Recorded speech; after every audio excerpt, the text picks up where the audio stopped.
Hello everyone and welcome back to my channel criminology ज्ञान। आज की वीडियो में हम डिस्कस करेंगे इंटर्नशिप प्रोग्राम की, जो कि ministry of women and child development की तरफ से आई है। एंड इसके अंदर मेन बात यह है कि इसमें जो वुमेन है वो ही अप्लाई कर सकती हैं, मेल्स इसमें अप्लाई नहीं कर सकते हैं। एंड कुछ और एलिजिबिलिटी क्राइटेरिया है, एज लिमिट है और क्या प्रोसीजर रहने वाला है इंटर्नशिप को अप्लाई करने का, कहाँ अप्लाई करना है, इसके अलावा एकोमोडेशन मिलने वाला है या नहीं मिलने वाला है, स्टाइपेंड मिलेगा या नहीं मिलेगा, क्या ड्यूरेशन रहने वाला है इंटर्नशिप का, कौन लोग अप्लाई नहीं कर सकते हैं, ये सारी चीज़ें ना हम इस सिंगल वीडियो में कवर करने वाले हैं।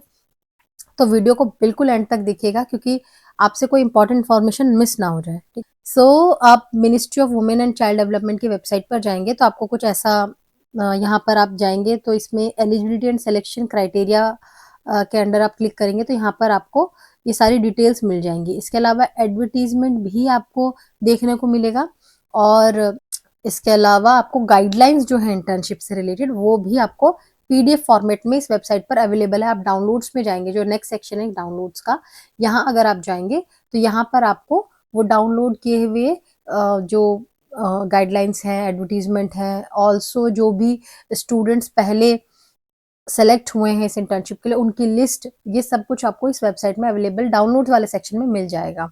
ठीक है, तो अभी पहले हम समझते हैं कि एलिजिबिलिटी क्राइटेरिया क्या है इंटर्नशिप का।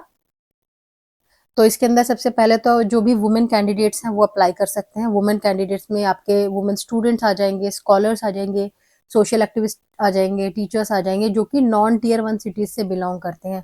अब ये नॉन टीयर 1 सिटीज क्या है वो ये अभी हम आगे डिस्कस करेंगे। यहाँ पर लिस्ट ऑफ टीयर 1 सिटीज दे रखा है, तो अगर आप नॉन टीयर 1 सिटीज में से बिलोंग करते हैं तो आप इस इंटर्नशिप प्रोग्राम के लिए एलिजिबल हैं। ऑल्सो अगर आप किसी रूरल पार्ट ऑफ इंडिया से बिलोंग कर रहे हैं तो भी आप इस प्रोग्राम के लिए एलिजिबल हैं। और जो भी कैंडिडेट्स इस अप्लाई करेंगे वो किसी भी यूनिवर्सिटी या किसी भी एकेडमिक इंस्टीट्यूशन या नॉन एकेडमिक इंस्टीट्यूशंस में एनरोल होने चाहिए या एसोसिएटेड होने चाहिए। ठीक है, तो ये हमारा पहला एलिजिबिलिटी क्राइटेरिया होगा। उसके बाद हम बात कर लेते हैं एज लिमिट की। तो मिनिमम एज जो होनी चाहिए वो होनी चाहिए 21 ईयर्स एंड मैक्सिमम एज जो है वो 40 ईयर्स आपकी एज होनी चाहिए। अब बात कर लेते हैं, अभी हमने बात करी थी कि जो कैंडिडेट होना चाहिए वो नॉन टीयर 1 सिटीज से बिलोंग करना चाहिए। तो पहले हम जान लेते हैं कि टीयर 1 सिटीज हैं क्या। तो टीयर 1 सिटीज के अंदर कौन कौन सी सिटीज आ जाएंगे? अहमदाबाद, बेंगलुरु, चेन्नई, दिल्ली, हैदराबाद, कोलकाता, मुंबई और पुणे। तो अगर आप इन 8 सिटीज में से किसी भी एक सिटीज में आप बिलोंग करते हैं तो आप इस इंटर्नशिप के लिए एलिजिबल नहीं है। तो इसके अलावा आप किसी भी सिटी में या फिर किसी भी रूरल पार्ट ऑफ इंडिया से बिलोंग करते हैं तो आप इसके लिए अप्लाई कर सकते हैं। नेक्स्ट, सिलेक्शन ऑफ इंटर्न्स कैसे रहने वाला है? एक कमिटी बैठेगी, सिलेक्शन कमिटी बैठेगी फॉर दिस स्पेसिफिक पर्पस। किसी भी जो भी फैकल्टी मेंबर्स होंगे या सब्जेक्ट एक्सपर्ट्स होंगे फ्रॉम रेप्यूटेड रिसर्च इंस्टीट्यूशंस या फिर रेप्यूटेड यूनिवर्सिटीज से, तो मिनिस्ट्री जो है वहाँ पर लोगों को इनवाइट करती है इस formation of this selection committee, और वो सिलेक्शन कमिटी जो है इंटर्न्स का सिलेक्शन करेगी। ठीक है, उसके बाद आपको करना क्या है इस इंटर्नशिप के अंदर कि जो भी स्टूडेंट्स, स्कॉलर्स या सोशल एक्टिविस्ट हैं उन लोगों को पहले तो एक ओरिएंटेशन देना कि जो भी पॉलिसीज हैं, प्रोग्राम्स हैं related to children and women, तो जो भी ministry of women and child development provide कर रही है तो उनको एक ओरिएंटेशन देना कि ये काम चल क्या रहा है ना, उनके पॉलिसीज के बारे में बताना, प्रोग्राम्स के बारे में बताना। ठीक है, जो भी मिनिस्ट्री में उस वक्त एक्टिविटी चल रही होगी तो उससे रिलेटेड आपको प्रोजेक्ट, पायलट प्रोजेक्ट दे दिए जाएंगे, माइक्रो स्टडीज दे दी जाएंगी और एक क्वालिटेटिव एक्सपोजर होगा इन सारी चीज़ों का इंटर्न्स को।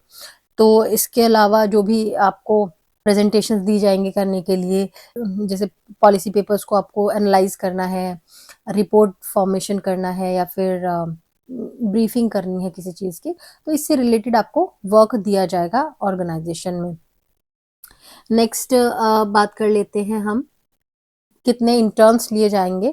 सो 20 इंटर्न्स पर बैच लिया जाएगा एंड ऑल्सो आपको ये डिक्लेरेशन फॉर्म दिया जाएगा जिसमें ये मेंशन होगा कि ये जो आप इंटर्नशिप कर रहे हैं इसके बदले में आप किसी भी तरीके का जॉब ऑफर नहीं मांग सकते हैं या फिर ये किसी भी तरीके का कमिटमेंट नहीं है फ्यूचर जॉब के लिए। ठीक है, इसके अलावा जो भी चीज़ें हैं एक डिक्लेरेशन ऑफ सीक्रेसी का भी, कि जो भी इन्फॉर्मेशन आपको इस इंटर्नशिप के दौरान बताई जा रही हैं वो एक सीक्रेट इन्फॉर्मेशन रहेगी, आप इसको बाहर एक्सपोज़ नहीं कर सकते, इसका जो डेटा है वो आप बाहर जो है रिवील नहीं कर सकते। तो एक सीक्रेसी डिक्लेरेशन भी आपसे साइन करवाया जाएगा, ठीक है? अब बात कर लेते हैं कि क्या इस इंटर्नशिप में किसी तरीके का स्टाइपेंड भी मिलता है? तो जो स्टाइपेंड और इंसेंटिव्स की मैं बात कर रही हूँ, तो आपको जो है 20,000 लमसम पर मंथ आपको स्टाइपेंड मिलने वाला है। इसके अलावा आपको ट्रैवल कॉस्ट का रीइंबर्समेंट भी मिलने वाला है। अगर आप किसी भी सिटी से दिल्ली आ रहे हैं, क्योंकि ये जो प्रोग्राम रहने वाला है वो दिल्ली में होने वाला है, तो आप किसी भी सिटी से आ रहे हैं, किसी भी नॉन टियर सिटी से आ रहे हैं दिल्ली में, तो आपको बाय अगर आप बाय डिलक्स या एसी बस या थर्ड टायर एसी बस से ट्रैवल कर रहे हैं, तो उसका कॉस्ट आपको रीइंबर्स कर दिया जाएगा for joining the programme in ministry. और जब आप वापस जा रहे हैं, जब आपका इंटर्नशिप प्रोग्राम फिनिश हो गया है, खत्म हो गया है, तब आपको जो भी आपका जो ट्रैवल रीइंबर्समेंट है वो किया जाएगा। ऑल्सो अगर आप प्रोग्राम के दौरान प्रोग्राम से ही रिलेटेड किसी टूर में जाते हैं, कहीं ट्रैवल करते हैं, तो वहाँ का भी जो तो बाय डिलक्स एसी बस या थर्ड टियर एसी, और जब आप कंप्लीट कर लेंगे अपना इंटर्नशिप तो आपको एक सर्टिफिकेट भी प्रोवाइड किया जाएगा related to your successful completion of this internship. और इसके अलावा अब बात कर लेते हैं कि एकोमोडेशन से रिलेटेड क्या इन्फॉर्मेशन है। तो आपको जो है, जो जब तक आपका इंटर्नशिप प्रोग्राम चलने वाला है, आपको एकोमोडेशन मिलेगा ऑन शेयरिंग बेसिस, तो ट्रिपल शेयरिंग रहने वाला है। और इसके साथ आपको अटैच बाथरूम मिलने वाला है, बेड टेबल चेयर कबर्ड मिलने वाला है, mattress is not included, mess charges भी एकोमोडेशन में इंक्लूडेड नहीं है, मेस चार्जेस भी आपको खुद देने पड़ेंगे। इसके अलावा जो जैसे आप ट्रैवल करके आ रहे हैं, तो प्रोग्राम स्टार्ट होने के 2 दिन पहले से आपको हॉस्टल फैसिलिटी जो है 2 दिन पहले से ही आपको हॉस्टल फैसिलिटी मिलनी शुरू हो सकती है, ठीक है? और प्रोग्राम एंड होने के भी 2 दिन बाद तक आप रुक सकते हैं।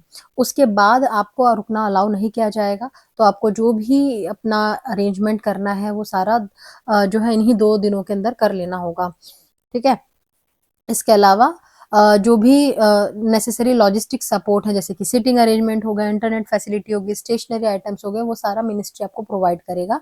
इसके अलावा आपको एक इंटर्नशिप कोऑर्डिनेटर भी दिया जाएगा, जो भी इंटर्नशिप एक्सरसाइज के बारे में आपको बताएगा, और नेटवर्किंग और communication with other stakeholder, जो भी बाकी स्टेक होल्डर्स हैं उनके साथ नेटवर्किंग, उससे रिलेटेड कम्युनिकेशन, वो सारी चीज़ आपको करना क्या है इंटर्नशिप के अंदर, कैसे कोऑर्डिनेट करना है, क्या चीज़ें करनी है, वो सारा जो है आपको एक इंटर्नशिप कोऑर्डिनेटर होगा, वो आपको सारा इन्फॉर्मेशन देगा। इसके अलावा आपको जो है ये इंटर्नशिप का एडवर्टाइजमेंट भी दे रखा है। जो एडवर्टाइजमेंट है आप वेबसाइट्स में डाउनलोड वाले सेक्शन में जाके इसको डाउनलोड कर सकते हैं। ऑलमोस्ट सारी डिटेल्स मैं आपको बता चुकी हूँ। कुछ एक्स्ट्रा चीज़ें हैं इसके अंदर, वो आपको मैं बता देती हूँ। अगर आप इंटर्नशिप के लिए अप्लाई कर रहे हैं तो एटलीस्ट जो जिस भी मंथ आपका प्लान्ड है इंटर्नशिप का, तो उससे 2 महीने पहले आपको अप्लाई करना पड़ेगा, ठीक है?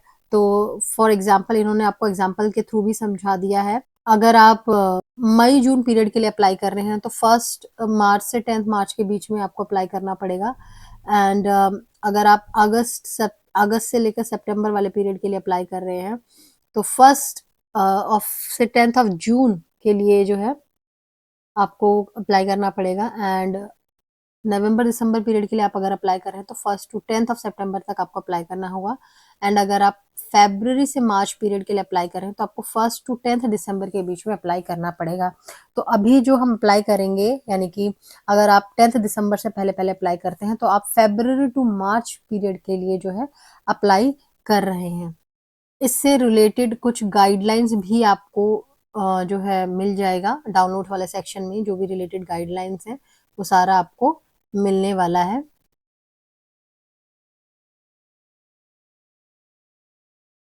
जो भी आपके इंसेंटिव्स या रिलेटेड कोई भी इंफॉर्मेशन, आपको अप्लाई कहाँ करना है। नेक्स्ट हम बात कर लेते हैं कि अप्लाई कहाँ पर करना है। तो ये जो है वेबसाइट का जो पोर्टल है वहाँ पर आप देख लीजिएगा, यहाँ पर अप्लाई कर सकते हैं आप। सो अगर आपको अप्लाई करना है तो आपको अप्लाई कैसे करना है, ये ऊपर जो आपके पास ये हाउ टू अप्लाई का ऑप्शन है, यहाँ पर आप क्लिक करेंगे तो एक पीडीएफ फॉर्मेट में आपके पास इंफॉर्मेशन आ जाएगी कि किस तरीके से आपको अप्लाई करना है, ठीक है, आपको पहले सबसे पहले रजिस्टर करना है, अपने नेम, डिस्ट्रिक्ट, मोबाइल नंबर और ये सारी चीज़ें आपको मेंशन करनी है। उसके बाद आपके पास ऐसे एक मैसेज आएगा थैंक्स फॉर रजिस्ट्रेशन का। उसके बाद आप लॉगिन पर जाएँगे और फिर वहाँ पर अपना ईमेल एड्रेस और पासवर्ड जो भी आपने रजिस्ट्रेशन के टाइम पर डाला था, उसको आप अप्लाई करेंगे। ठीक है, तो यहाँ पर मैं आपको ये लॉगिन का ऑप्शन दिखा देती हूँ। इस यहाँ पर इस तरीके से आएगा और जो आपका रजिस्ट्रेशन वाला जो मैंने पार्ट आपको बताया, वो कुछ इस तरीके से इंटरफेस रहने वाला है आपका। इसमें आप अपना नाम लिखेंगे, date of birth, gender, state, ये सारी चीज़ें आपको मेंशन कर रखी हैं। ठीक है, और जो भी आपको लिस्ट ऑफ डॉक्यूमेंट्स अप्लाई करने हैं, वो ये लिस्ट ऑफ डॉक्यूमेंट भी आपको दे रखा है कि कैंडिडेट्स का फोटोग्राफ होना चाहिए, आईडी प्रूफ होना चाहिए, एड्रेस प्रूफ होना चाहिए, सिग्नेचर एंड हाईएस्ट एजुकेशन या सर्टिफिकेट और डिग्री। ठीक है, joining letter of the organisation for teachers and social activists, and admission certificate or joining letter of the institution in which currently they are enrolled or working. So आप इस ये सारा कुछ fill करने के बाद रजिस्ट्रेशन अपना कर सकते हैं। एंड रजिस्ट्रेशन कंप्लीट होने के बाद आप लॉगिन वाले सेक्शन में जाके लॉगिन करके और बाकी जो भी डिटेल्स हैं वहाँ पर आप फिल कर सकते हैं। फिर जब आपका फाइनल सिलेक्शन हो जाएगा तो आपको ये डाउनलोड वाले सेक्शन में लिस्ट ऑफ कैंडिडेट्स का भी ऑप्शन दिखेगा कि किन किन स्टूडेंट्स का या कैंडिडेट्स का जो है सिलेक्शन हो चुका है। तो वो लिस्ट भी आप वहाँ पर डाउनलोड करके देख सकते हैं कि आपका वहाँ पर नाम आया है या नहीं आया है। तो आपको कॉन्टिन्यूसली जो है वेबसाइट को विजिट करना है फॉर फर्दर अपडेट।